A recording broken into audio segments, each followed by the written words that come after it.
Perfecto. Pues bienvenidos a otra sesión de NetBCN.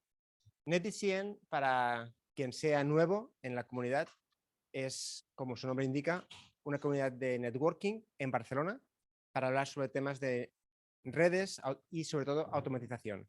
Surgió en 2016 como una iniciativa entre amigos para poder reunirnos y poder comentar sobre este tipo de tecnologías. Y afortunadamente hemos llegado hasta hoy, en 2023, con casi 30 eventos detrás de nosotros y con las mismas ganas de compartir conocimiento y hacer preguntas a los ponentes que quieran venir a compartir su conocimiento con nosotros. Hoy tenemos a Ricard y a Xavi, que vendrán a hablar de dos temas interesantes. Xavi de Palo Alto, todo el sistema de automatización, el sistema de Panos, que es el sistema operativo de Palo Alto, y Ricard, que lidera un proyecto de SDN a nivel europeo, creo que es europeo. Él nos dará más detalles, pero son dos charlas orientadas, uno más a research y otro más orientado a automatización más doméstica, diríamos. NetBCN se estructura de varias formas. La idea es completamente sin ánimo de lucro, pero intentamos organizar estas diferentes sesiones con la opción de poder sponsorizarlos. De forma que, por ejemplo, hoy, después de las dos charlas, tendremos una sesión de beers y pizza para que podamos compartir un poco ideas after de las diferentes sesiones. Y hoy tenemos la suerte de que David, como host de New Relic, nos sponsorizará con el venue, el lugar, y Network to Code, en este caso, nos sponsorizará la parte de la sesión after, después de la conferencia. El formato para hoy será con dos charlas de media hora y luego 15 minutos de preguntas. Siempre dejamos parte de preguntas bastante larga porque siempre hay mucha interacción de los participantes y esperemos que sea el mismo caso hoy. Por tanto, si hay alguna pregunta de cómo funciona NetBCN o su propósito, ¿no? ¿No hay preguntas? Contento de ver caras de gente que repite y caras nuevas, que siempre dinamiza la comunidad. Y sin nada más, si quieres empezar, Xavi.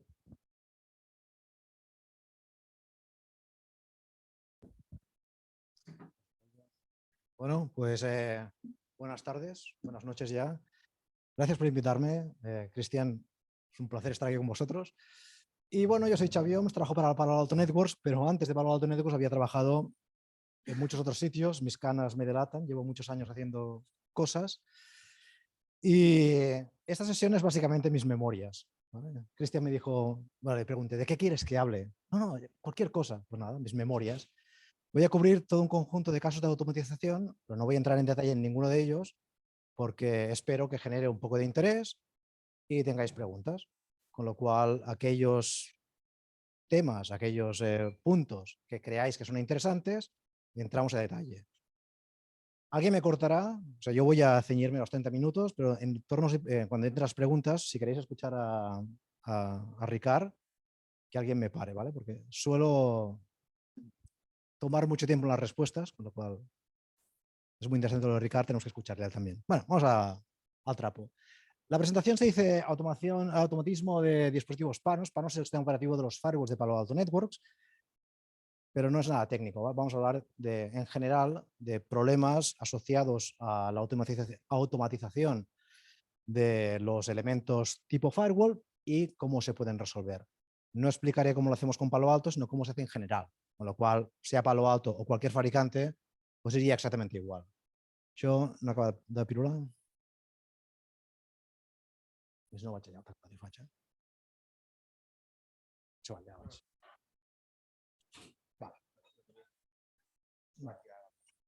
Vale. Digamos, esto es una sesión, como decía Cristian, de automatización de dispositivos de red o de automatización de networking. Los firewalls en general son una pieza híbrida, se la ve muchas veces como un elemento de red, porque actúa como router, actúa como, bueno, está en medio de la red y forma parte, construye la red, pero es híbrido en el concepto de que, bueno, no se encarga de mover paquetes, sino a condicionar cómo pasa el tráfico, a base a unas políticas y esas políticas permitirán o denegarán el tipo de tráfico en función de lo que sea. Ese lo que sea muchas veces requiere condicionamientos externos. Y aquí tengo pues, diferentes tipos de casos de uso de automatización del elemento tipo firewall que he experimentado durante mi vida, ¿vale? Algunos de ellos son más interesantes que otros. Por ejemplo, voy a explicar un par de anécdotas. Una de ellas es, por ejemplo, vincular el estado de las interfaces, vincular el estado de los interfaces a elementos externos. Esto me pasó en Angola, ¿vale? En Angola, no sé si habéis estado nunca en un país de estos tipo Angola, las comunicaciones son pésimas. Todo el país, no sé cuántos millones de habitantes, comparten 5 gigabits, o compartían la última vez que estuve, 5 gigabytes para todos. O sea, tienen peering BGP el país, ¿vale? 2 peerings, 5 gigabytes para todo el mundo. Eso es todo.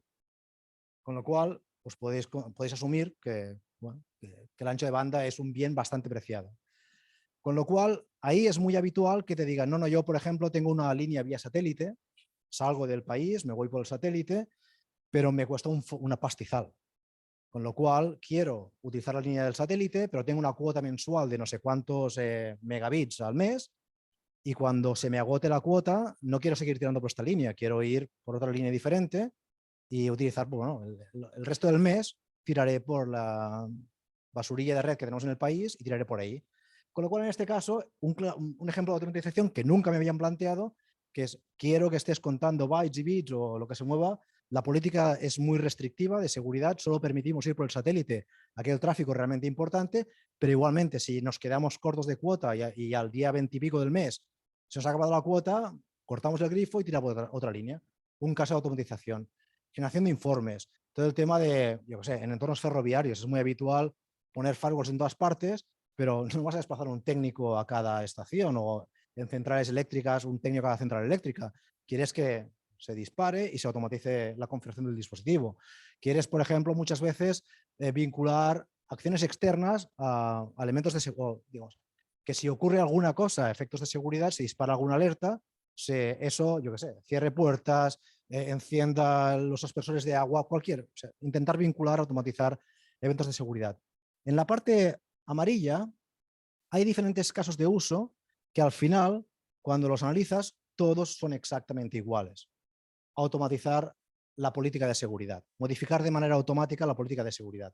Por ejemplo, muchas veces el tema de no, yo es que en función del usuario, si el usuario es un usuario externo, pues que puede acceder a unos recursos, pero si es un usuario interno a otros recursos, que si el terminal que está utilizando está gestionado y por lo tanto tiene el antivirus al día, puede hacer A, y si no está gestionado tenga que hacer B, que yo qué sé, que ahora resulta que nos aparece una máquina virtual y que queremos que automáticamente esa máquina virtual, porque el clúster de máquinas virtuales estaba corto y añade el sistema de balanceo añade una máquina virtual, queremos que automáticamente la máquina virtual se registre en la política de seguridad, queremos que, yo qué sé, hay una fuente que nos explica que ahora resulta que estos dominios DNS son maliciosos porque están, y queremos conectarnos a esa fuente de inteligencia para que cuando digan que este dominio es malo, no se pueda resolver ese dominio. Son todos ejemplos que al final lo que conducen es a modificar la política de seguridad. Esa política de seguridad, la política de seguridad de un elemento de firewall, es una cosa, digamos, es la base del funcionamiento de un firewall, y pues habitualmente en un cliente mediano o grande os encontraréis entre 1000 hasta centenares de miles de reglas que gobiernan cómo pasa el tráfico a través de un firewall, y esas reglas, cada una de ellas es realmente compleja, tiene muchos atributos, el origen, el destino, los puertos, las aplicaciones, las URLs, los dominios, el tipo de antivirus que tengas, y además cada una de esas reglas tiene un orden. La primera, la segunda, la tercera, la evaluación es siempre secuencial. Intentar automatizar la política de seguridad, quitar una regla de la posición 328 y bajarla a la posición 5327, cambiar un atributo de una regla, no es para nada una buena idea. Con lo cual, os voy a indicar pues, todos esos casos naranjas que hemos visto, y alguien, pues, cuando vea la grabación, si está interesado en ver algunos de los casos de uso, pues podemos entrar en detalle. Al final, todos esos casos se pueden resumir con: no cambies la política de seguridad, haz una política de seguridad que utilice objetos dinámicos. Es la receta al éxito, ¿vale? ¿Qué son objetos dinámicos? Por ejemplo, una política de seguridad en un firewall de nueva generación tendrá muchas reglas, cada fila en esta tabla significa una regla, cada columna significa un criterio. Una regla es un conjunto de criterios. Todos los criterios se tienen que cumplir para que se decida acción. Permitir, denegar. Con lo cual tendrás una regla que dirá si vienes del origen tal, vas al destino tal, eres tal usuario, eres tal. Con lo cual es un caso de uso de objetos dinámicos o cómo buscar un origen en una regla en el que en lugar de poner este servidor, esta dirección IP, esta otra dirección IP, utilizas un objeto que diga todos los servidores de bases de datos. No quiero referenciar una IP o un servidor o una máquina. Quiero referenciar los servidores de bases de datos. ¿Qué son servidores de bases de datos? Va a depender. En un cliente A serán, yo qué sé, las máquinas que tengan Oracle. En un cliente B serán las máquinas que tengan MongoDB. En un cliente C serán las que tengan Oracle, MongoDB o Elasticsearch. ¿Y cómo sé yo qué máquinas tienen MongoDB, Oracle? Pues habrá que ir a buscar a las fuentes. Igual tienes un repositorio de software o mantenimiento de licencias. Igual hay alguna fuente de verdad dentro de la organización que nos puede decir en tiempo real qué máquinas son los servidores de bases de datos. Pues una buena práctica, y para resolver automatismos, consistirá en utilizar un objeto dinámico y este objeto dinámico conectarlo a esa fuente de verdad para que en tiempo real, cuando la organización, el departamento de IT, dé de alta un nuevo servidor de base de datos, no se tenga que cambiar la política de seguridad, sino que lo que se cambiará es, al tener este objeto dinámico vinculado con la fuente de verdad, IT da de alta un nuevo servidor de base de datos, al entrar en el inventario, automáticamente este objeto se actualiza, añade una nueva dirección IP y la regla sigue siendo válida, no hay que cambiarla. Otros casos, los servidores de base de datos deberían hablar únicamente o ser accesibles desde clientes que son proveedores míos. Pues, ¿qué son mis proveedores? Pues evidentemente depende de cada cliente, depende de cada entorno. ¿Es una buena práctica referenciar al proveedor por su dirección IP? Evidentemente no. Con lo cual, seguro que hay alguien, el departamento de procurement de la organización, que es el que se encarga de establecer contratos, que define contratos con clientes, pues hablad con ellos, investigad.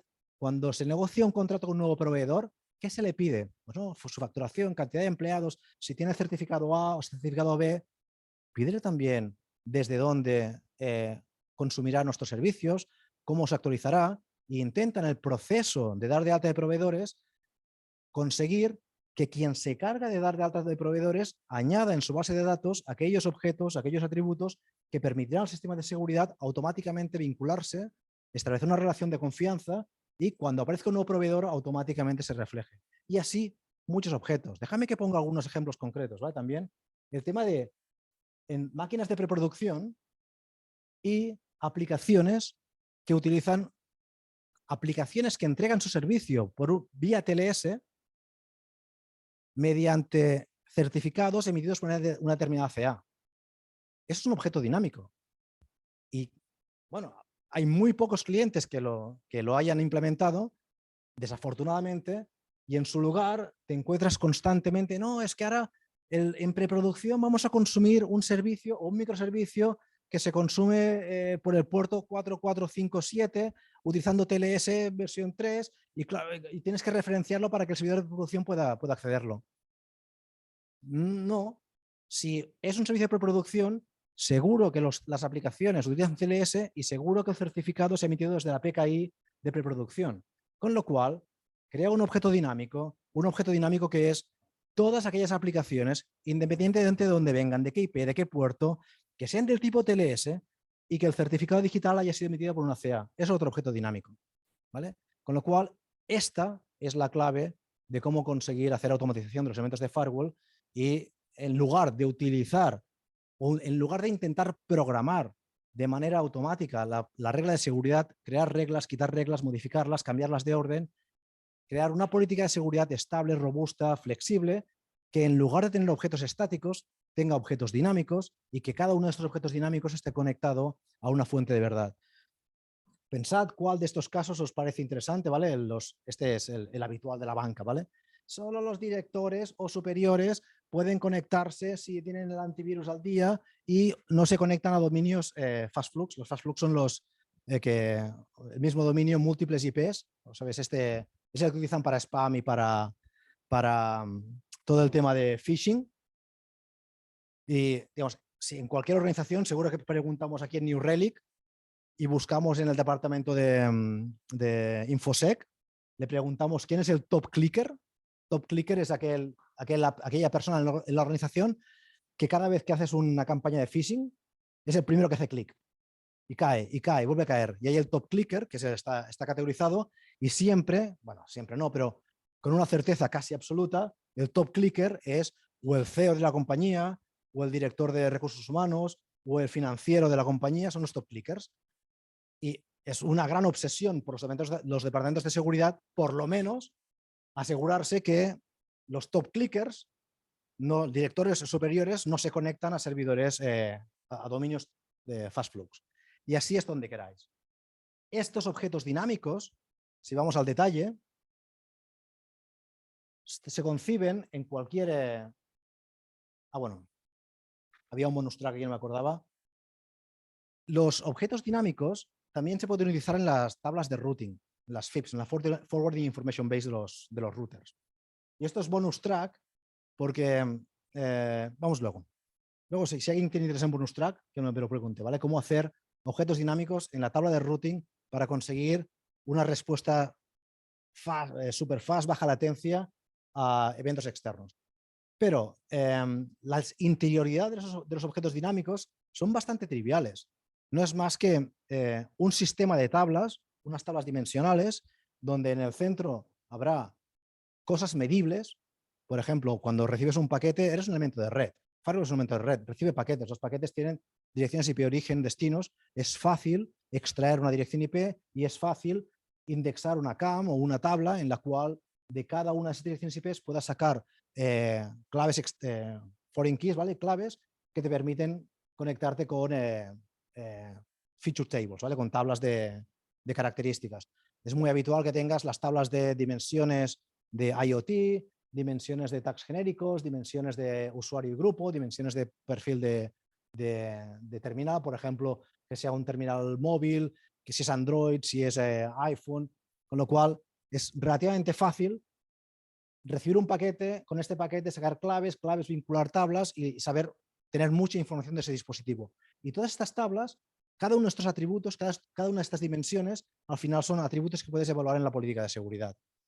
Todo esto está expuesto a través de APIs en tiempo real, con lo cual automatizar la política de seguridad cuando utilizas objetos dinámicos es tan sencillo como montar tu estructura mental, pensar cómo vas a hacer la automatización, cuáles son tus fuentes de verdad, qué es lo que quieres conseguir y crear esos conectores, esos scripts que se encarguen de alimentar estas tablas, añadiendo los atributos y la construcción de los objetos dinámicos que tú quieras utilizar. ¿Vale?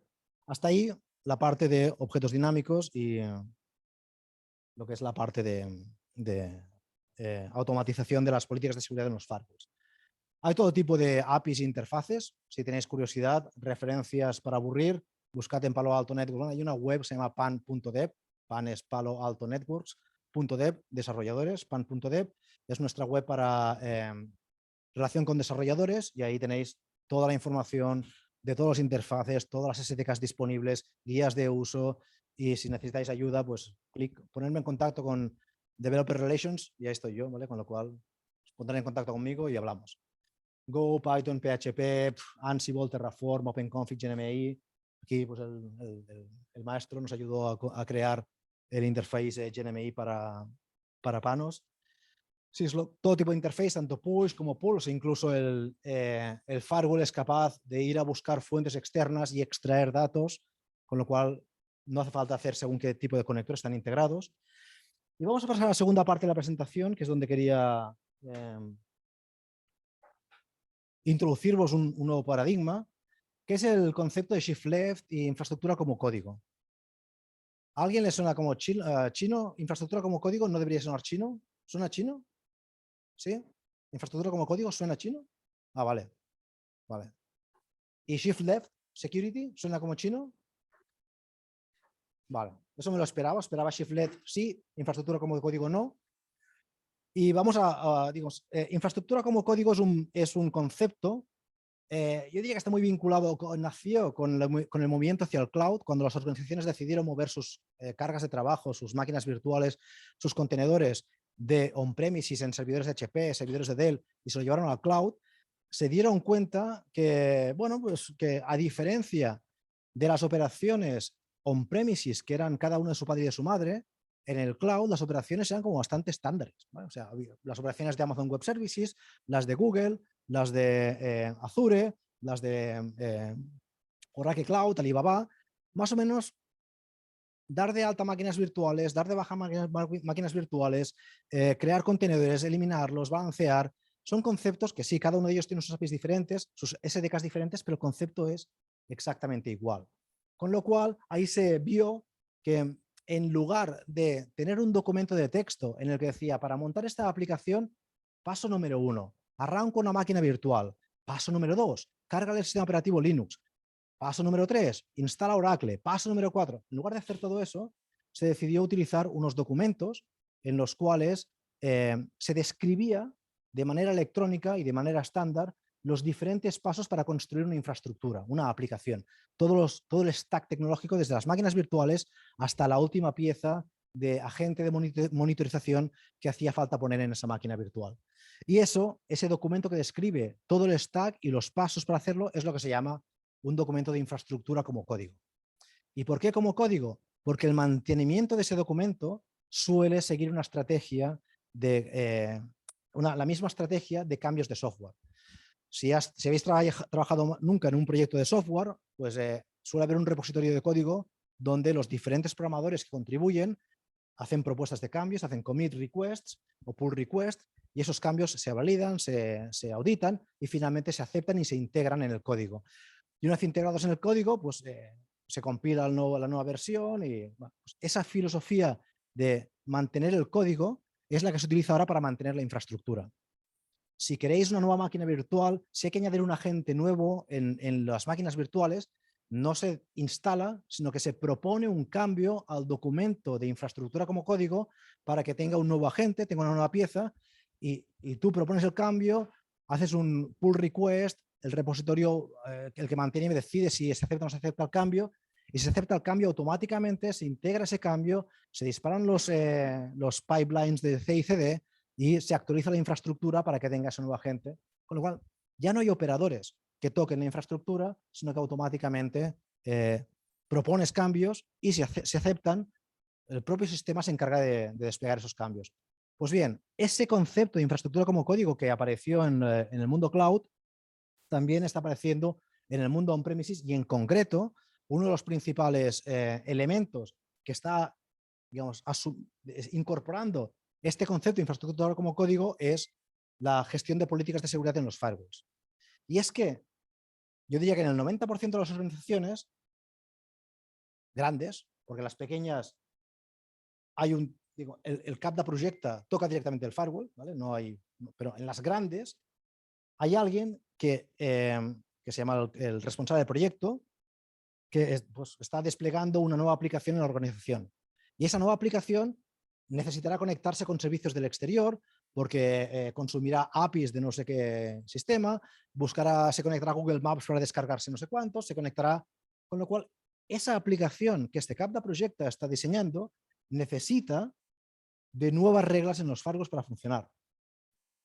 Con lo cual, este cap de projecte, normalmente en el 90% de las organizaciones que conozco, describe los cambios necesarios en un documento de requerimientos que es de formato libre. En la mayoría de los casos es un correo electrónico. Deberías cambiar las políticas del firewall para que el puerto no sé cuántos esté abierto a tal. Ese es el documento de requerimientos, un correo electrónico. En otras organizaciones, pues será un documento guardado, pero ese documento es interpretado por un ser humano, normalmente alguien llamado operaciones firewall, que es el que mira el documento e intenta convertir esa petición en cambios efectivos en la configuración del firewall. Nuevas reglas, cambios en las reglas existentes, con lo cual ese operaciones firewall realiza un cambio en la configuración del firewall, cambia el fichero de configuración y ese cambio de configuración, si todo va bien, es supervisado. No debería directamente entrar al firewall, sino que debería haber una intervención por parte del equipo de seguridad, el CISO o la oficina del CISO, donde se mira que bueno, este cambio no nos expone, no abre puertos que no abre el puerto RDP al exterior para que nos entren y nos minen toda la casa. Si son conexiones VPN con proveedores y utilizamos pressure keys, pues que la complejidad de la clave sea medianamente alta, que utilicemos algoritmos con lo cual hay una cierta validación de estos cambios. Y si se cumplen, finalmente se hacen los cambios en el firewall. Esto es cómo funciona. Esto es mal. Mal, pero es el 90% de los casos. Entonces, la idea es intentar mejorar la postura de seguridad y mejorar la automatización de este proceso, ¿vale? Con lo cual, ahí se entra en infraestructura como código y shift left. El primer paso que se debería hacer es cambiar el poly por un autómata, ¿vale? No hace falta un poly. No hace falta un ser humano que esté mirando los cambios de configuración del firewall y decida si se pueden hacer o no se pueden hacer. Porque el cambio de configuración del firewall ya es un documento electrónico con formato, con esquema. Si utilizas Palo Alto Networks, pues es el esquema de Palo Alto Networks. Si utilizas otro fabricante, es otro fabricante, pero la configuración tiene un esquema y ese esquema se puede validar. Con lo cual, la oficina del CISO podría describir las políticas de validación como reglas, pues caso A, caso B, caso C. Dada una nueva configuración, se pasa el parser de validaciones y si se cumplen todas las validaciones, ok, si no se cumplen, se deniega. Y si se deniega, se vuelve hacia atrás y se dice al operador, estos cambios que has hecho no los vamos a aceptar. Reinterpreta el documento de otra manera y haz otros cambios, o si no puedes reinterpretarlo, tíralo para atrás y di que estos cambios no son posibles. Cambiar por un autómata. El problema no es hacer este autómata, es trivial hacer este autómata. El problema es incrustarlo. ¿Cómo lo pongo en el medio? Porque este operador estará utilizando seguramente el interface de administración del firewall, su interface de configuración, ¿cómo pongo en el medio un autómata que impida que este operador o que valide los cambios que hará este operador? Y esa es la gran dificultad. Con lo cual, la manera de intentar seguir avanzando es añadir otro cambio en esta cadena, que es intentar forzar que este documento de requisitos deje de ser un esquema libre, un correo electrónico, para pasar a ser un documento electrónico. Un documento electrónico con esquema. El que queráis, el que os apetezca. XML, JSON, una hoja Excel, cualquier cosa que tenga un esquema que se puede interpretar. Y ese esquema, digamos, al tener un esquema describiendo los cambios que ese proyecto necesita, eso nos abrirá la puerta a cambiar otra pieza. Y es que el operador firewall podrá dejar de ser un ser humano para pasar a ser también un autómata. Un autómata que dirá, vale, ningún problema.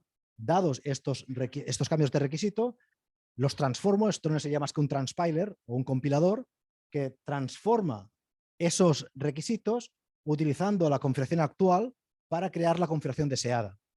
Estado actual, nuevos cambios, configuración deseada, ¿vale? Actual deseada. Y esta configuración deseada es la que, de nuevo, pasará a una validación por el sistema de validación de configuraciones y dirá si se pueden aplicar o no se pueden aplicar.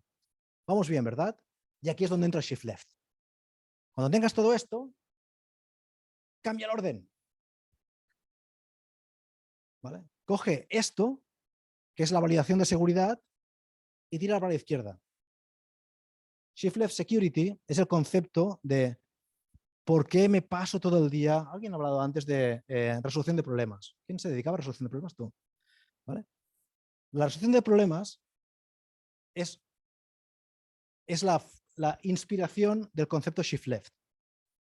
Hay alguien que hace algo mal, este alguien que hace algo mal genera una acción en alguien que propaga ese mal, que genera otra acción que va a seguir propagando el mal y el mal llega hasta el final, con lo cual cuando lo detectas y miras dónde ha venido el problema, te encuentras, eso está mal, hay que cambiarlo. ¿Por qué lo has hecho mal? Porque es que me dijo que lo hiciera. ¿Y por qué le dijiste que lo hiciera? Porque me dijo que lo hiciera. ¿Por qué eso lo dice? Tienes que ir hacia la izquierda hasta encontrar dónde está la fuente. ¿Quién es el que lo hizo mal y provocó una cadena de problemas que finalmente ha hecho algo que funcione mal? Hay que ir hacia la izquierda, porque seguimos de izquierda a derecha. Si fueras, hay otras escrituras que es de derecha a izquierda, sería shift right, ¿vale? Pero En nuestro caso occidental, Shift Left porque se escribe de izquierda a derecha. Hay que ir a la fuente, hay que buscar dónde empezó todo esto y arreglarlo. Y en este caso no tiene ningún sentido que validemos el cambio de configuración del firewall cuando podemos validar el documento, el documento de requerimientos. ¿Por qué validar los cambios cuando podemos validar el propio documento de requerimientos? Y en este caso, la idea sería, crea un documento electrónico de requerimientos, valida el documento de requerimientos, no la configuración. No aceptes requerimientos que no van en contra de la política de seguridad. Y si se ha superado los requerimientos, entonces automatiza el despliegue del firewall, la configuración del firewall. Y si alguien ha trabajado con alguien conoce qué es Git, GitLab, similares, ¿os suena a actualizo documento, paso un pipeline de cambios y delivery? Constant Integration, Continuous Delivery.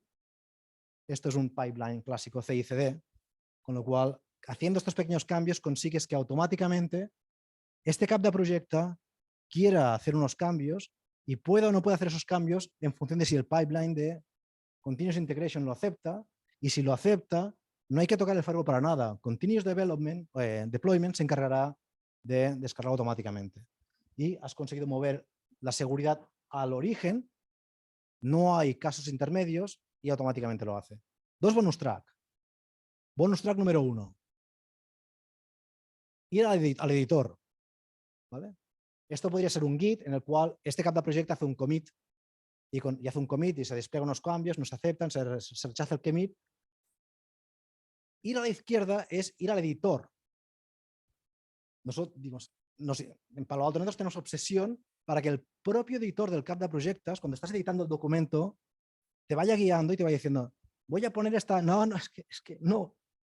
Ya te aviso que no intentes hacer un commit porque te lo van a rechazar. Y con buenas prácticas debería ser una password más compleja, no puedes poner esta clave IPsec, no puedes poner este dominio, no puedes hacer estas historias, que ya automáticamente se le esté, entre comillas, educando mediante una integración con el propio editor. Y das más. Y el segundo bonus track, y aquí es una invitación, me queda un minuto antes de las preguntas, es una invitación a todos vosotros, ¿vale? Llevo más de 8 años dándole vueltas en un equipo de trabajo que está compuesto de diferentes, digamos, gente en mi empresa, pero también en otros clientes finales, un concepto que se llama el concepto de business apps. No hemos sido capaces de resolverlo. Con lo cual, ojalá de la sesión de networking salga gente con ganas y quiera participar en el proyecto. La idea de business apps es, en seguridad, nuevas aplicaciones, o sea, la organización, alguien despliega una nueva aplicación. Esta aplicación la consumirán unos usuarios. Tendrá que conseguir unos recursos de Internet.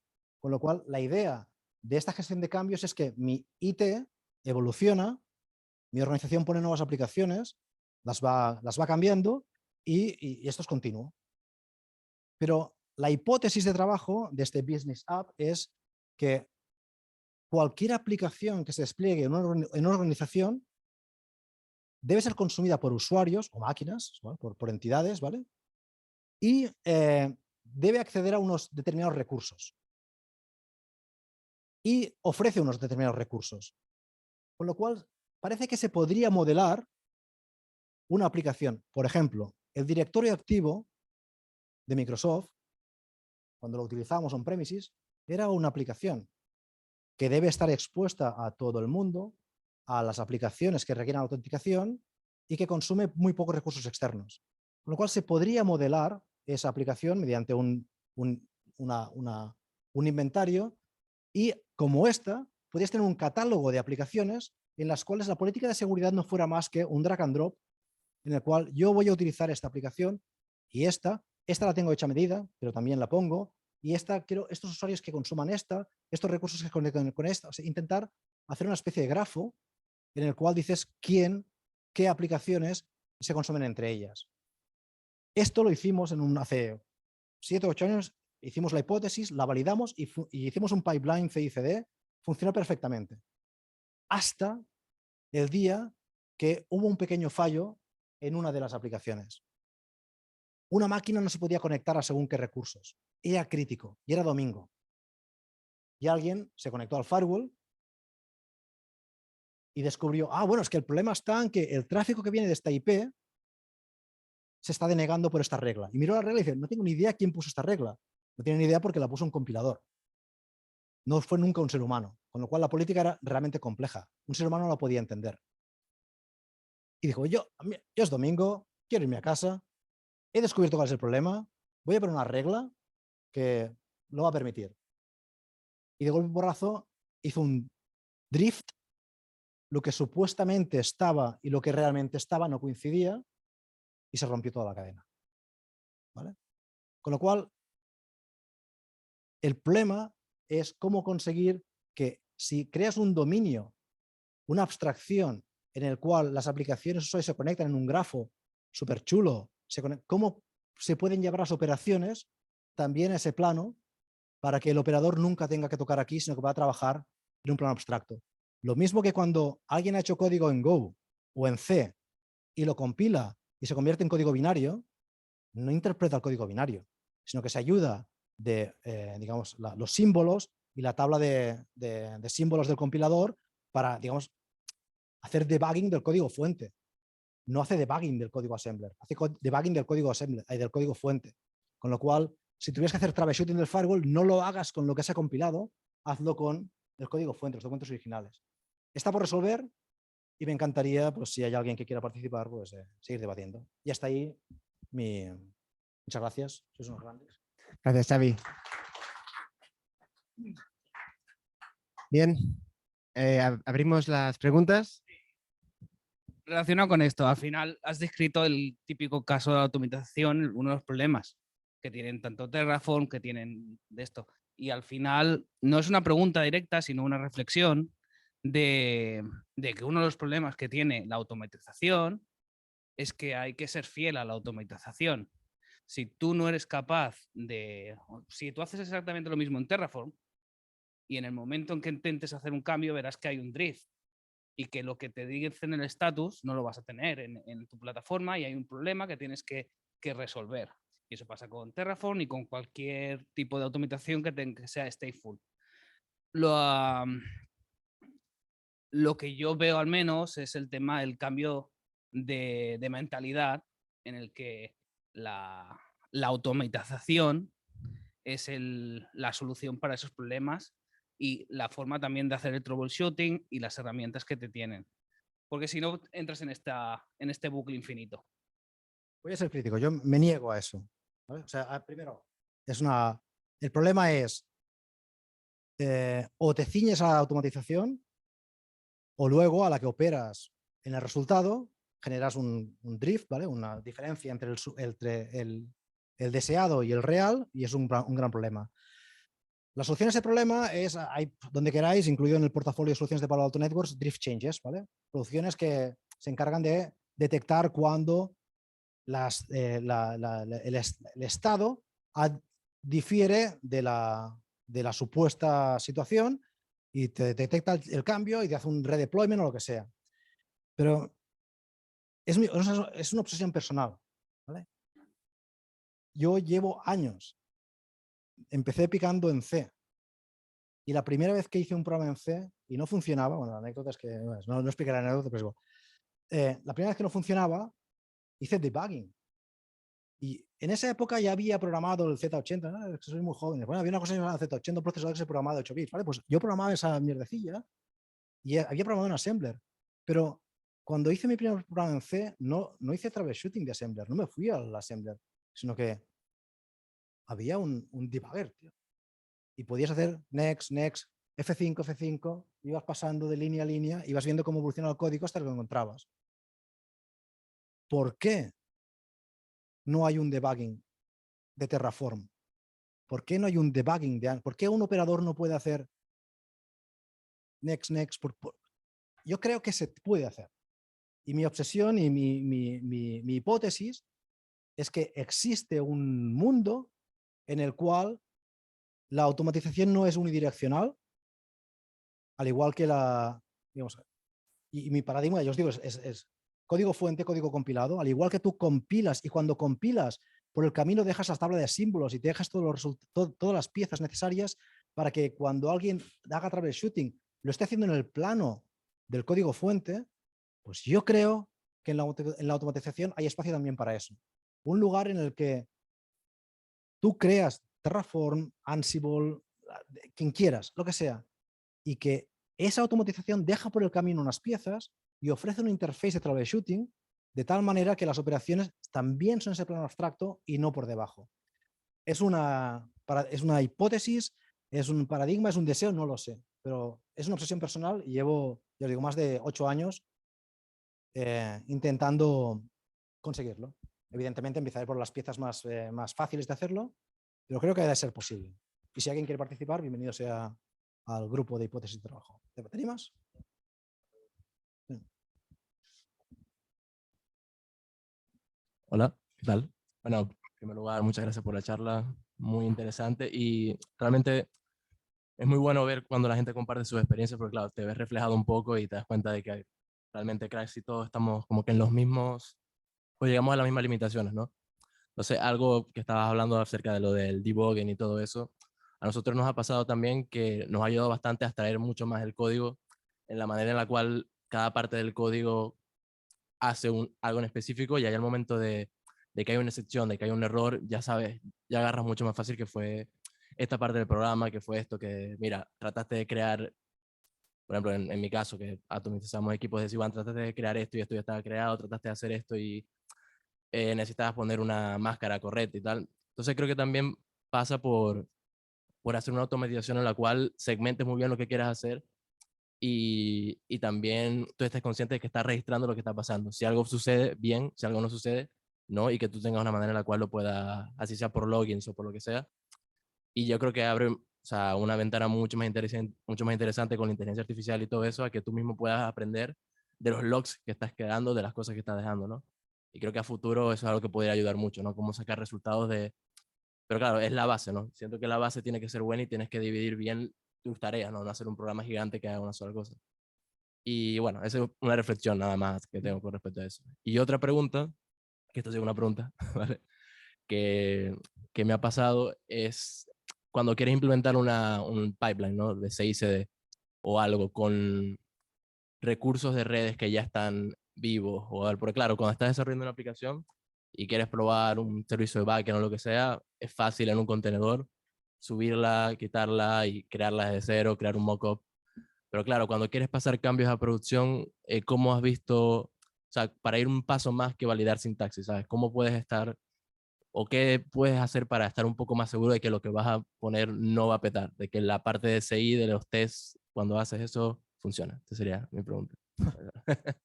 No, nos estamos ahí, seguro que Cristian tiene mucho más a explicar en ese mundo que representa. Yo creo que queda mucho recorrido, pero al final es intentar montar abstracciones en las cuales tienes que intentar evitar hacer cambios atómicos en las infraestructuras, sino intentar proponer cambios de estado y tener una pieza que sea la responsable de indicar este es el estado deseado y voy a pegarme de bofetadas hasta conseguir que ese sea el estado existente. Y veré que tú te quedas ahí, yo quiero este estado.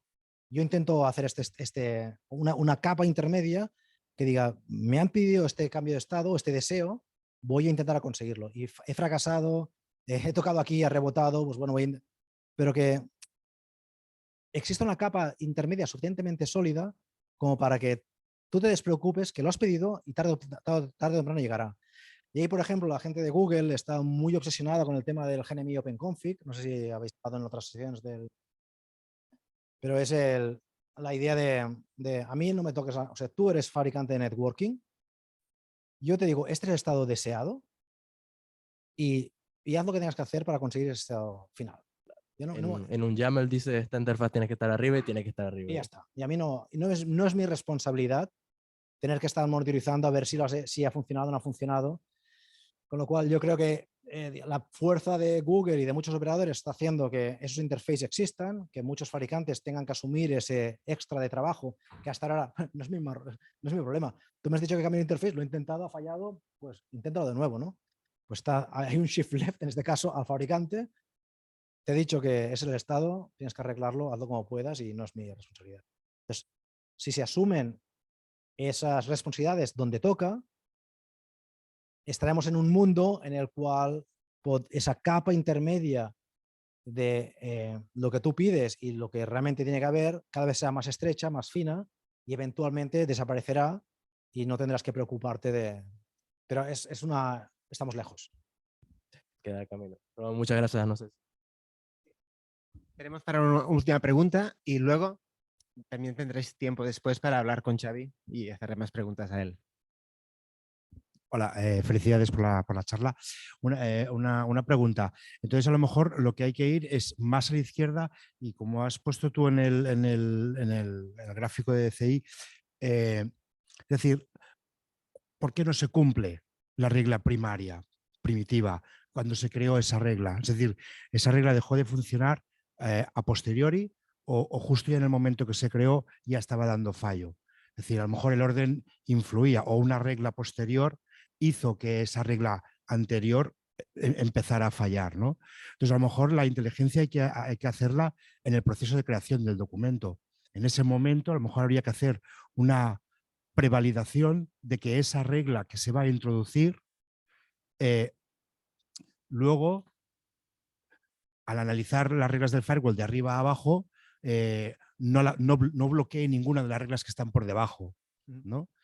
Y si una regla inicialmente funcionaba, cuando añades una segunda regla a través de una nueva política en el documento, pues que también vuelva a validar todas las reglas, si todas las reglas que ya están puestas, claro, es complejo de narices. No, estás hablando de un regression test, no es, Sí. o sea, eso debería existir. Y cuando tú tienes, o sea, primero, no hay, cuando se hacen ese tipo de cosas, yo lo que he visto, digamos, se olvida el concepto de reglas, que esta regla ofusca esta regla, porque al final hay una compilación. Este documento o este conjunto de documentos describe las aplicaciones y cómo deberían funcionar y hay un sistema autómata que ha sustituido a un ser humano que coge los requisitos de funcionamiento y genera el mínimo número de reglas que satisface todo eso. Y cada vez que hay un cambio de documentos se genera una nueva política. No se añaden reglas, se quitan reglas, se planchan una nueva política. 1 millón de reglas. Pero entonces el error está, el problema está justo en esa compilación, porque no debería de poder El pasar. error puede estar en muchos sitios. El compilador puede fallar porque había una combinación de funcionalidades del documento que no se habían contemplado y genera un mal código, la compilación falla. Podría ser que la validación del documento original falle porque no se había tenido en cuenta que, yo qué sé, a los 15.800 documentos se supera un límite de no sé cuántos y entonces tú generas 1.723 objetos cuando el límite era 1.722. Y mira, tendría que haber validado o incorporado en la validación que existe un límite y que por lo tanto si superamos ese límite, el cambio se tiene que rechazar porque, o sea, puede estar en cualquier lugar. Pero mi reflexión era, esos fallos existirán y a mí me gustaría que si el fallo, por ejemplo, estaba en la validación del documento, el troubleshooting te llevara a los 2 segundos a que el validador del documento está fallando. O que si el fallo estaba en el compilador, a los 5 segundos el compilador está fallando. Y está intentando arreglar el compilador. No, las reglas que me han generado están mal, porque ha habido un problema en cualquier punto de la cadena, ha habido un problema y se ha propagado hasta la política, pero el operador hace troubleshooting en la política y arregla arregla el producto final. Con lo cual, eso es el problema. Eso es lo que quiero cambiar. Pero, pues sí. Muy bien, gracias. Gracias por la atención.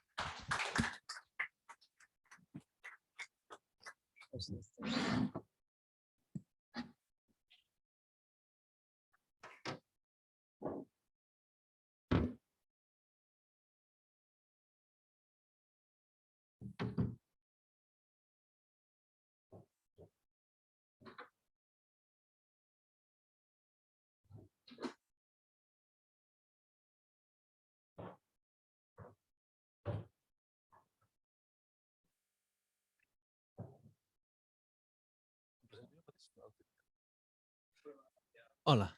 A ver. Sí. Perfecto. Hola, me presento, soy Ricard Vinolta, soy Research Director en el CTC, que es un centro de investigación que estamos en Castelldefels, centrados en telecomunicaciones. Y además soy, como veréis, el chair de un grupo de open source dentro de la ETSI, que es Teraflow SDN, que es el que os voy a hablar hoy.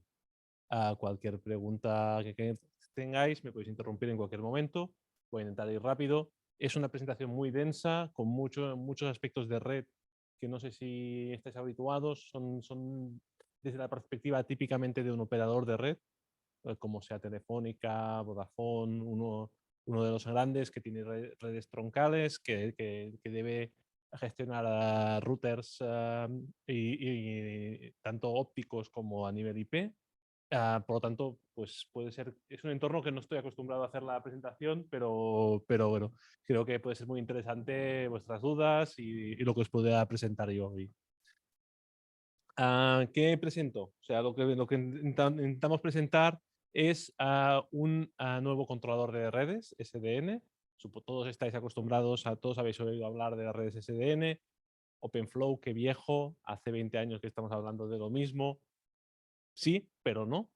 Estamos intentando hacer redes SDN programables, pero sin OpenFlow. De hecho, OpenFlow fue deprecado hace mucho tiempo. Estamos intentando cubrir otro tipo de dispositivos de red. Supongo que habréis oído hablar de white boxes, seguramente. Routers, que no son más que routers rotos en la mitad, con la parte software, el Network Operating System, por un lado, y el chasis, por otro. Pues es uno de los dispositivos que estamos intentando controlar.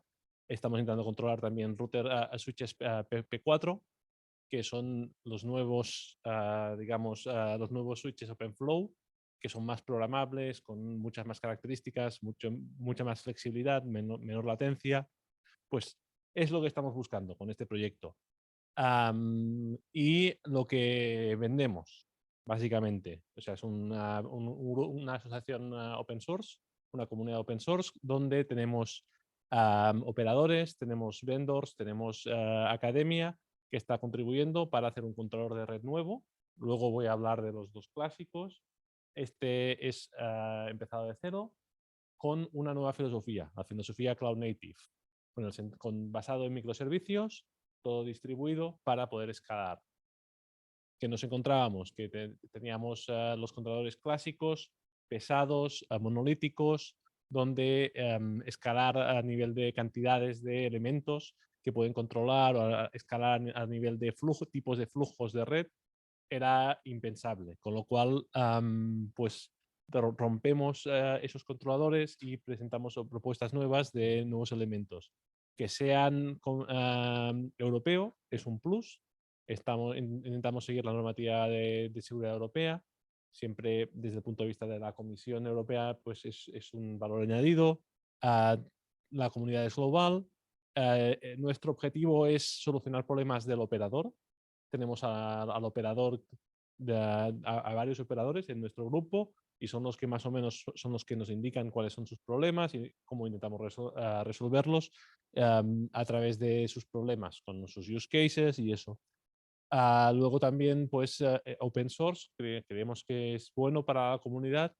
También es muy importante para nosotros que agrupar contribuciones de varios proyectos. Hay muchas en investigación, hay muchos proyectos que intentan hacer colaboraciones, intentan hacer cosas, dejan ahí su GitHub, pero eso no se mantiene, eso no evoluciona y cada proyecto nuevo empieza de cero. Intentamos crear una base de código que sea reutilizable, que los proyectos la adopten como suya y eso es algo que también intentamos hacer. Y el caso de uso más interesante que estamos proponiendo es el de establecer comunicaciones de nivel 2 y de nivel 3, Layer 2 VPNs, Layer 3 VPNs, encima de una capa óptica. Por lo tanto, nos vamos desde el Shell-Side Gateway, típicamente, cuando ya teníamos la antena, donde es pues, el primer router, el primer white box, típicamente algo sencillito, de un equipo medio, hasta luego llegar hasta la parte de core del operador, donde ahí sí que pues, traspasas la malla fotónica y llegas a los routers IP core, que son mucho más pepinos y donde ahí sí que también necesitas tener pues esta automatización de redes L2, L3, que hasta ahora mismo pues también se hace de forma manual. O sea, cuando quieres ir a una antena y quieres desplegar un nuevo servicio 5G, por ejemplo, ahí, pues se hace a mano, se tocan todo a mano y pues uno de los casos de uso que intentamos con Teraflow resolver era justamente esto, ¿no? El provisionado automático del Layer 2 VPN encima de estos white boxes. Beneficios de la arquitectura de Cloud Native, hay muchos, no voy a entrar en detalles, pero simplemente decir, pues comentar lo que ya se conoce, ¿no? La escalabilidad, el auto-healing, el auto-scaling, el balance de carga, pues la arquitectura de microservicios pues, nos da muchos más beneficios a nivel de software que la monolítica, aunque también pues, tienes que pagar un precio, que son todos challenges aquí expuestos. Esta es la slide que no acostumbro a publicitar. Hoy estamos en un evento de amigos y he pensado, voy a hablar de la competencia para situaros un poco más. Supongo que conocéis a ONOS, a Open Daylight, son los dos controladores open source estándares de SDN, llevan en el mercado más de 10 años cada uno. Seguramente pues Cisco ha invertido muchísimas energías en Open Daylight. ONOS es más de la ONF, es un pastiche de varios tipos de contribuciones, algunos proyectos son más complejos, algunos menos, pero son básicamente las dos bestias que intentamos mover un poco, porque desde el punto de vista de los operadores, pues no hay evolución en las redes. En los últimos 5 o 10 años, pues no se han visto una evolución suficiente. De hecho, estos proyectos pues no están muertos porque hay quien los está manteniendo, quien nos está actualizando, pero no estamos viendo innovación. Y la aparición de Teraflow también iba en ese sentido, ¿no? De apretar un poco más a los distintos vendors que están haciendo este tipo de soluciones, pues para poder añadir innovación en las redes. Aquí tenéis las dos arquitecturas, son muy amplias, son proyectos muy de 1 millón de líneas de código, el Open Daylight, por ejemplo. No le ha gustado. Ya está. Y eso, pues intentamos añadir innovación y esta es la slide que siempre utilizo para explicar por qué estamos haciendo open source y no estamos haciendo estándares o no estamos haciendo POCs.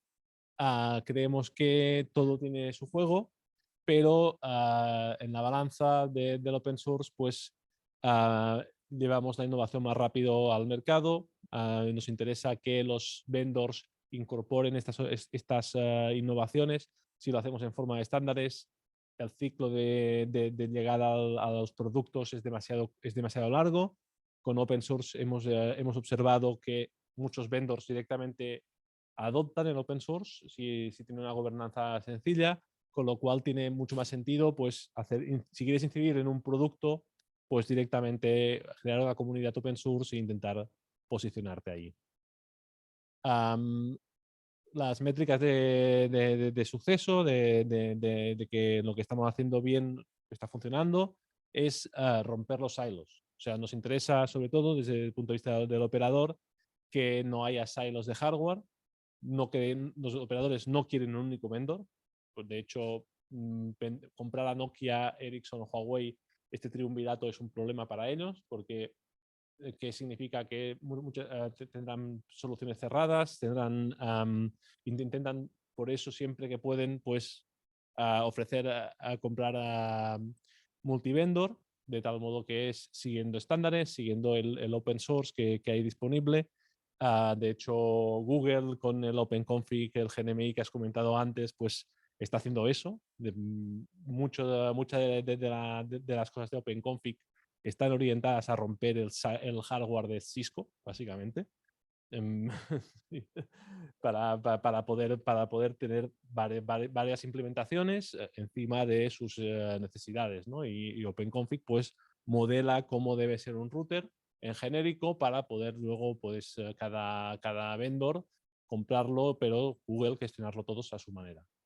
Y eso es algo muy positivo y que pues los operadores han visto el percal y pues están justamente también detrás de estas iniciativas como OpenConfig o ahora mismo también es muy activo el Telecom Infrastructure Project de Meta, que ahí también están ahí invirtiendo muchos esfuerzos los operadores. Nosotros en la Etsy, ¿qué hacemos? Pues para la Etsy somos una herramienta, una caja de herramientas para jugar con distintos estándares que se están produciendo, para innovar un poco, para también presentar nuevas tecnologías. Somos un puente también entre los proyectos europeos, la investigación más académica y los resultados más industriales como para la Etsy, y un vehículo para poder también facilitar la adopción de distintos estándares de la Etsy dentro de la comunidad de investigación y también para los proyectos open source. De hecho, cuando empezamos, hicimos el análisis de qué era para nosotros, cuáles eran los touch points, cuáles eran los distintos segmentos y grupos a los que tocábamos de la Etsy, y empezamos a rascar un poco y nos encontramos que hay 50.000 grupos de estandarización dentro de solo la Etsy. Ya no hablo dentro de la ITU o dentro del 3GPP o dentro de otros foros de estandarización, pero solo dentro de la Etsy hicimos el análisis de que nos correspondía, ¿no? Y dónde teníamos que atacar. Y en este sentido, pues fue el análisis pues, nos dio este resultado.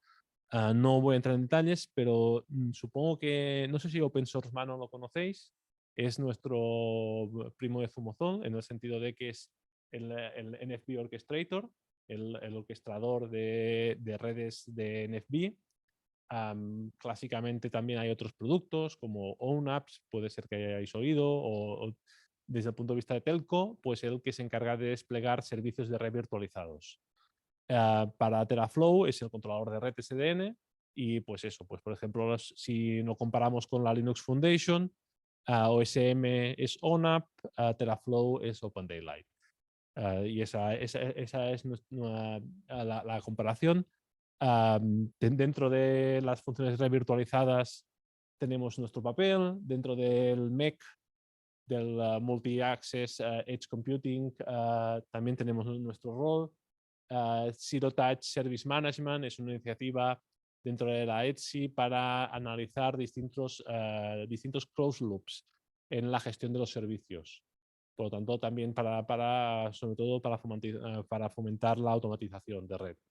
Con lo cual es seguramente uno de los touch points más importantes con lo que estáis viendo aquí en el DCN típicamente. No sé si lo habéis seguido o eso, pero si yo tuviera que seguir algo de la Etsy en temas de automatización de red, ahora mismo está en el CTSM. Luego también está el ENI, que es la parte más de inteligencia. Luego el PDL, temas de blockchain, aplicabilidad de blockchain en gestión de servicios de red.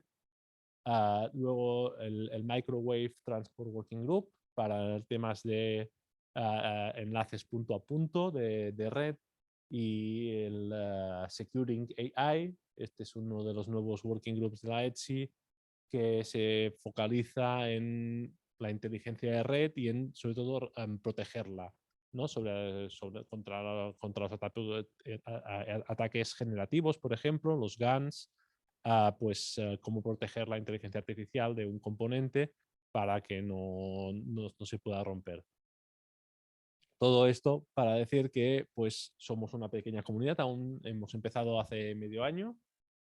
Somos el resultado de un proyecto europeo que hemos hecho el primer code drop, digamos, dentro de la Etsy, y ahora pues esperamos que otros proyectos, otras empresas se vayan uniendo, ¿no? Ahora acaba de unirse también a nosotros NEC. Como podéis ver, tenemos distintos roles, varios operadores, vendors importantes, CIAE, ADVA, NEC y Infinera. es de los otros globales, y vamos creciendo con la esperanza esa de ir sumando gente a este proyecto. La arquitectura del controlador SDN, como podéis ver, es muchas cajas con muchos microservicios. O sea, estamos orientados a este Cloud Native.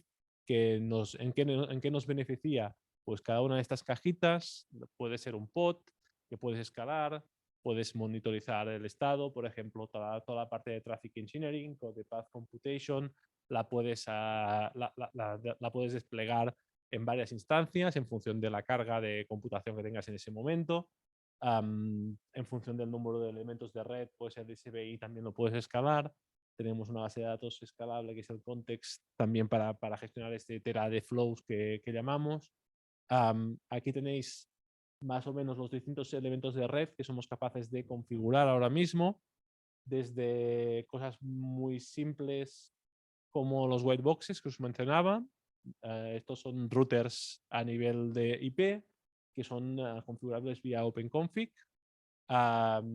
Hemos utilizado varios distintos NOS, distintos Network Operating System para estos white boxes, validados contra ADVA y contra Infinera. Ahora también contra IP Infusion, y queremos empezar a jugar un poco más con el de Nokia también. Luego elementos de punto a punto de microondas, los P4, que son la joya de la corona. No sé si ahora luego hablaré un poco más sobre ellos.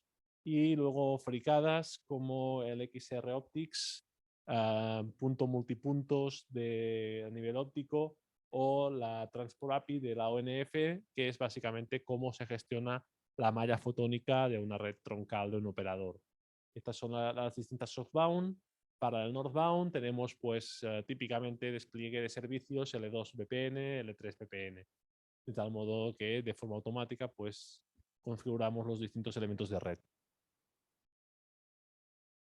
Luego esto es el detalle, ¿no?, de los equipos que somos capaces de controlar, y ahora voy a entrar un poco a explicar un poco de detalles de cada uno. La Transport API, como he comentado, control de la malla fotónica. Es una REST API basada en modelos Young, RESTconf. Básicamente tienes distintos servicios. Los más importantes, el de topología para describir la red, y el de Connectivity Services para pedir conectividad a la red. Desde un extremo de la red a otro extremo de la red, establecer anchos de banda, establecer calidades de servicio. Es la API estándar para los operadores que está funcionando ahora y se está implementando en los productos a fecha de hoy. Esto lo despliega típicamente una malla fotónica, puede ser una malla de 50 nodos a nivel español, con un controlador SDN. Todo es típicamente univendor. Lo que permite que sea multivendor es la interfaz northbound de este controlador óptico SDN, que es la Transport API. Y luego, pues, un operador pues, tiene islas de 50 a 100 nodos en una red nacional para interconectarla, ¿no? Las interconecta a nivel IP, y a nivel óptico pues están desplegadas 3 islas, imagina 3 o 4 islas por nación. Como os podéis imaginar, estos equipos son bastante caros, bastante dedicados, hay pocos vendors y por lo tanto pues la innovación se permite y el operador la permite dentro de la malla, pero sobre todo quiere reemplazar rápidamente los controladores SDN o el equipo en sí, los chasis y eso, pues no le supone un problema importante. Lo que es muy importante es pues la interfaz contra el OSS, BSS, Operator Support System, Business Support System, que es ahí donde hay toda la inteligencia de configuración de la red del operador. ¿Qué más? Conceptos básicos de la TAPI que voy a pasar. Y luego lo que os comentaba, OpenConfig. todo el montón de modelos Young que define Google y sus amigos informales para poder configurar los routers de forma de una única forma, ¿no?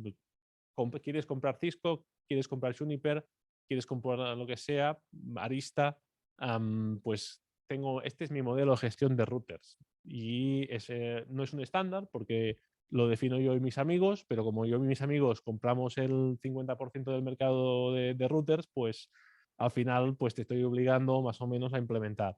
Que siempre me vas a piratear. O sea, no hay estos modelos no se implementan al detalle. Siempre hay capas intermedias. La guerra del operador barra cloud hyperscaler y el vendor es constante en cada detalle, en cada bit. Pero como mínimo, pues empezamos a ver despliegues de OpenConfig en los routers. Por supuesto, el pez pequeño de seguida adopta el modelo OpenConfig, el pez grande pues dice, no, tienes que pasar por mi aro, ¿no? Pues en esa pelea pues es donde florecen estos modelos. Y aquí pues hay 50.000 modelos Young para las VLANs, para las BRFs, para las tablas de MPLS, el segment routing, todo tipo de redes a nivel 2, a nivel 3 para configurar los routers. No voy a entrar en los detalles de los modelos, pero aquí veis pues cómo describir interfaces, cómo configurar subinterfaces, cómo si quiero asignar distintas IPs a distintas interfaces, cómo definir políticas de ruta, cómo puedo definir políticas en general. 50.000 cosas. Aquí podríamos estar horas y horas viendo todos los distintos modelos. Estos son modelos Young que se aplican para configurar los distintos routers.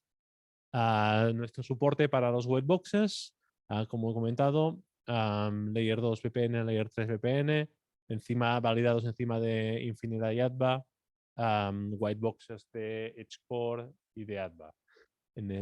Pero bueno, básicamente, pues si tenéis algún juguete nuevo que queréis conectar a Teraflow, seguramente pues habrá que pulir un poco las plantillas, habrá que jugar un poco porque nunca la interoperabilidad no existe, son los padres. Siempre pues es cada operador, o sea, cuando hay eventos de interoperabilidad te das cuenta de cómo implementa cada vendor interpreta sus modelos Young y pues siempre hay que pulir alguna cosa.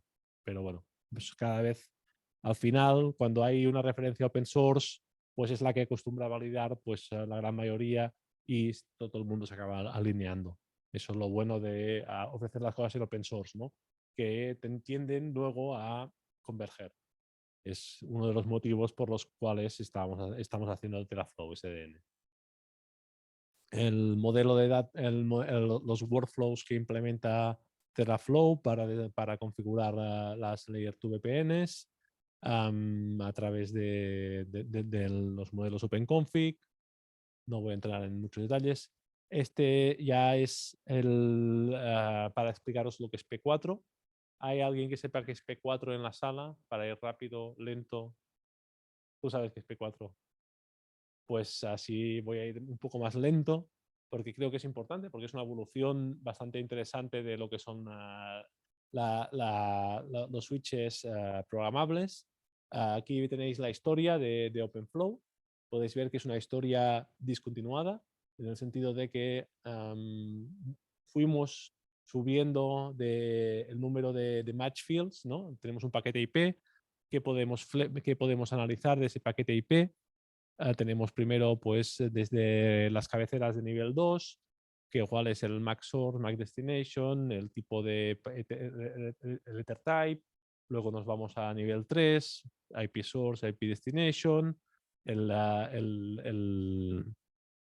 y bueno, vamos siguiendo. Y empezamos con las cabeceras más sencillas, luego añadimos soporte para VLAN y MPLS, luego más flexibilidad, distintos tipos de match, añadimos soporte IPv6, añadimos meters, añadimos optical ports, añadimos varias cosillas, pero desaparecemos.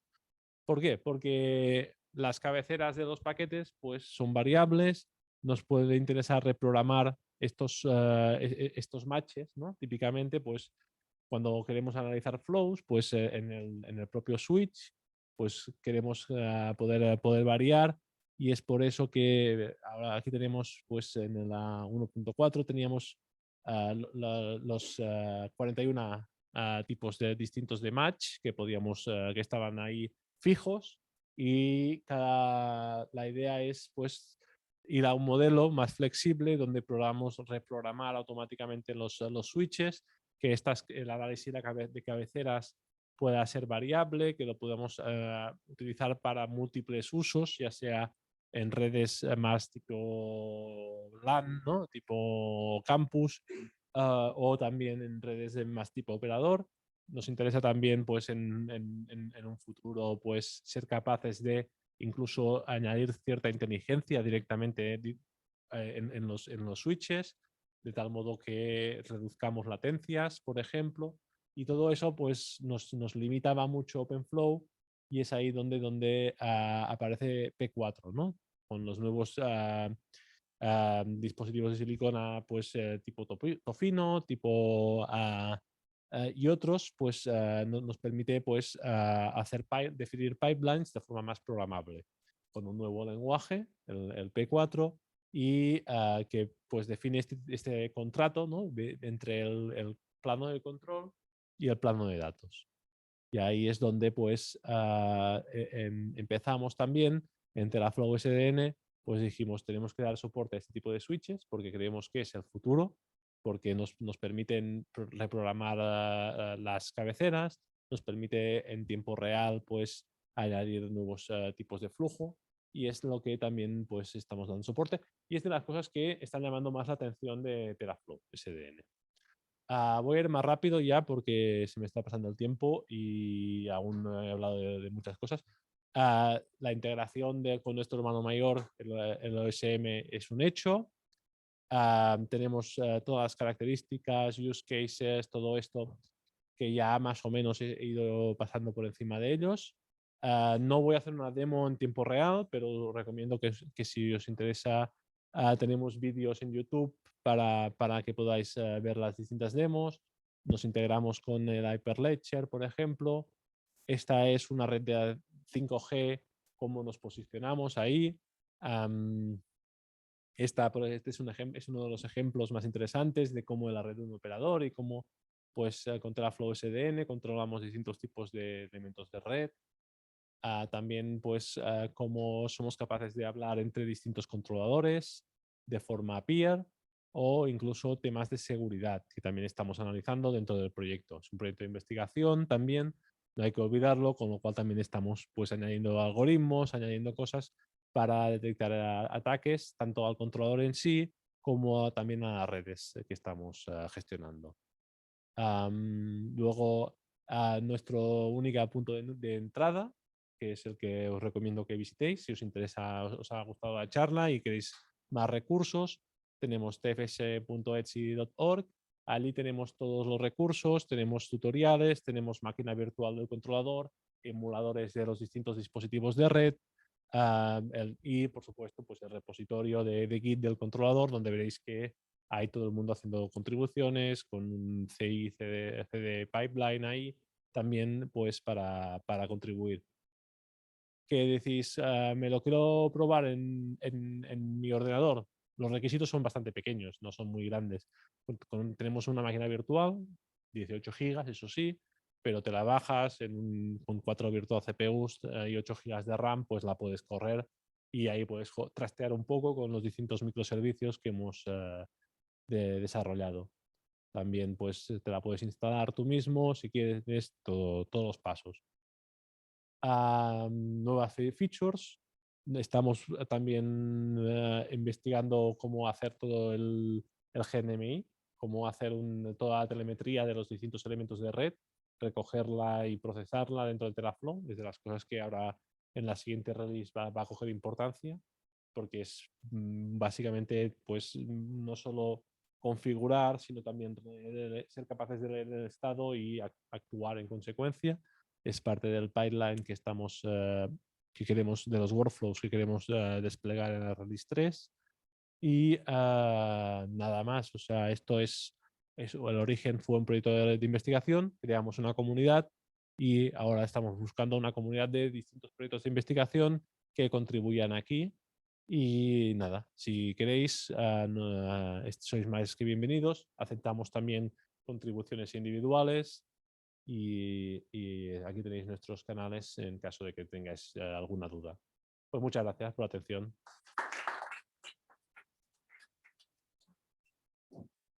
Gracias, Ricard, y sobre todo por hacer el sumario, ¿no? Intentar que quepa en media hora.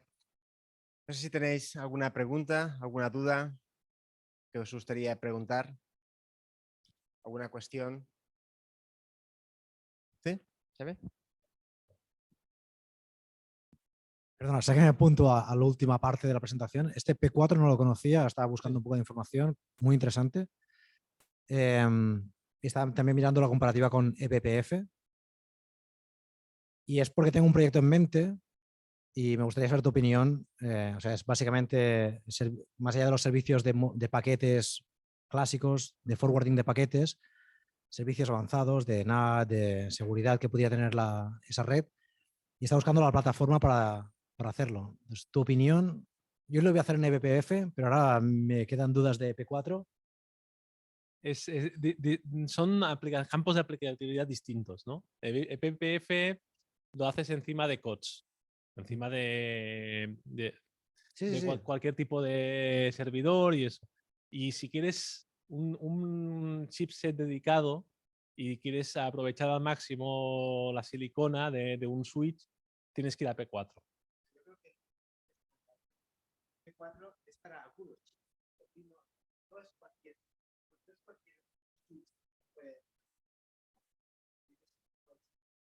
Sí. Y acostumbran a ser los más baratos. Exacto, los más caros. Pues además, porque permiten esa programabilidad también de adaptación, que a algunas de las cosas pues tiene más sentido. Es un campo de investigación que está muy cercano o sea, es research aún, no estamos ahí en desarrollo. ¿Quién lo está Aún. liderando? ¿P4? ¿Lo sabes? P4 es Intel, básicamente. Vale. Intel y la ONF. La ONF era la Open Networking Foundation, el origen de OpenFlow y tal. Básicamente, Intel detrás metiendo dinero y sus chipsets. Pero no solo son switches PP4, hay otros que tampoco son Intel. O sea, son Broadcom. Son Broadcom específicos. Vale. Sí.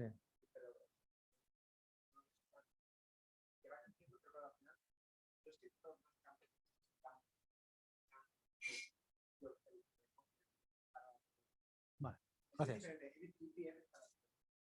Exacto. Yo sí, si la aplicación tiene un ámbito genérico, y eBPF seguramente sea el camino. Si la aplicación tiene un ámbito industrial, por ejemplo, o de operador, donde las latencias tienen que ser controlables, ¿no? O determinísticas incluso a veces. Es lo segundo, con lo cual voy a buscar información porque igual exacto, pues voy a investigar más en P4. En ese sentido puede tener mucho sentido, pues, y estoy viendo pues que los operadores cada vez más están investigando también para bajar funciones de red para abajo. Lo cual hasta ahora pues parecía que todo tiene que estar en el nube, en el telco cloud, pues volvemos a un paso atrás, ¿no? Depende de qué funcionalidades que son críticas, pues puede tener sentido pues programarlas directamente encima de los switches. Aún, eso sí, con muchas paréntesis, es un tema de investigación y no hay muchos productos comerciales en P4.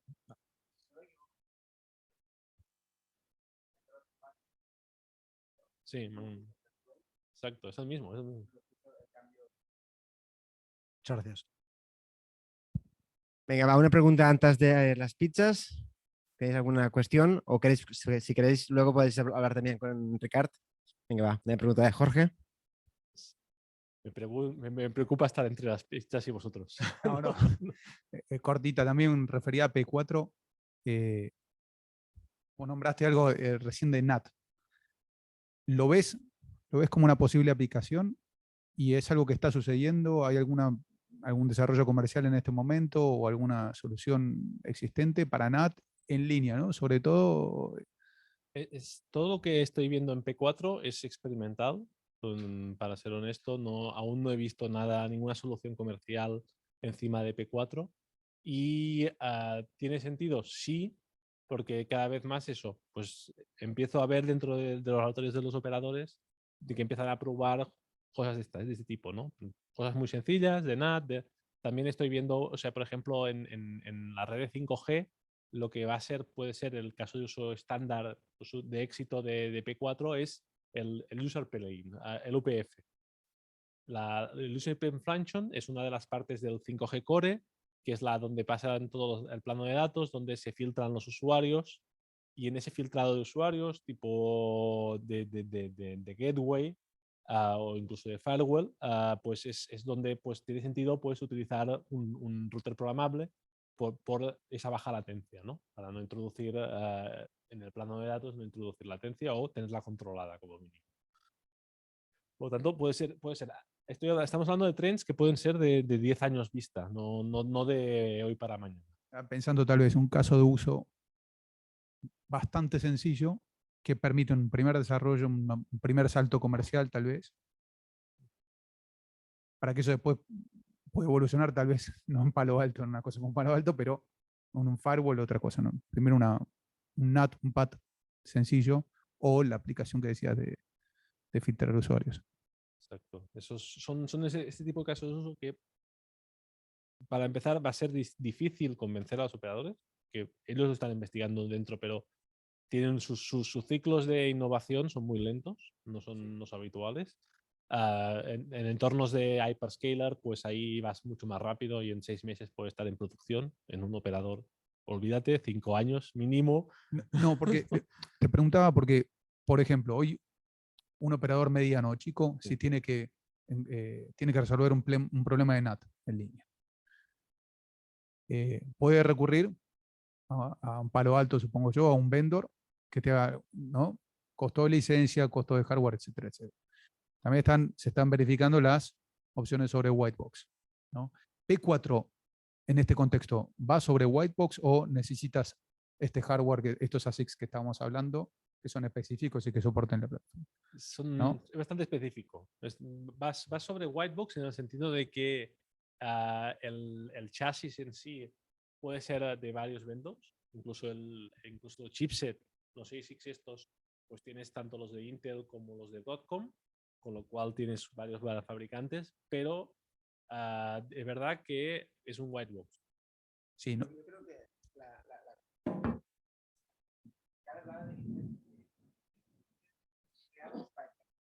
esto no es en la nube. Significa que los chips tienen que programar espacios para que estos servers se definan de forma más o menos. Estos puntos de interrupción tienen que aparecer. Lo que necesitas que tiene que proveerte el hardware. No es cualquier chipset, tiene que ser uno específico que te dé espacio para esto. Y por eso no son todos. Pero sería más genérico que... Sí, no, es que al final PP4 es un lenguaje. Exacto, sí, y incluso de hecho puedes tener P4 encima de COTS, también pagando el precio de... Totalmente. Tú al final puedes tener un sistema operativo por encima que te solucione el 90% de los casos y que te dé un margen para esa parte. Sí, de hecho hay implementaciones software de P4 también, que no son las mejores, pero como mínimo pues te pueden solucionar también despliegues sencillos. Vale, pues gracias, Ricard. Un aplauso. Y pasamos aquí, ¿vale? Ahora sacarán pizzas, que tenemos a Paolo y a Carlos de organizadores.